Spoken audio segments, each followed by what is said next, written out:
di perjalanan kali ini dengan para goeser yang lebih kurang 500 goeser. Ini betul-betul perjalanan yang sangat membahagiakan kita semua. Jadi dua hal yang kita bisa dapat, pertama adalah kebahagiaan, kedua adalah kesehatan, serta tambahannya adalah kita tahu kondisi jalan-jalan Lampung Tengah ini memang harus perlu mendapatkan perhatian yang besar.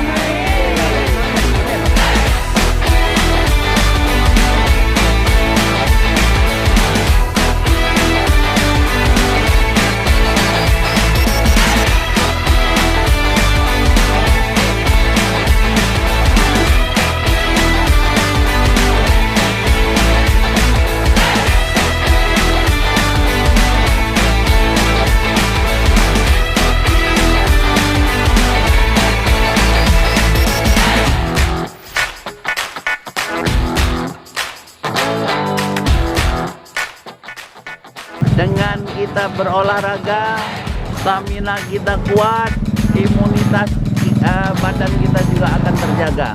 Mudah-mudahan seluruh masyarakat Lampung Tengah yang ada di Kabupaten Lampung Tengah ini semua sehat.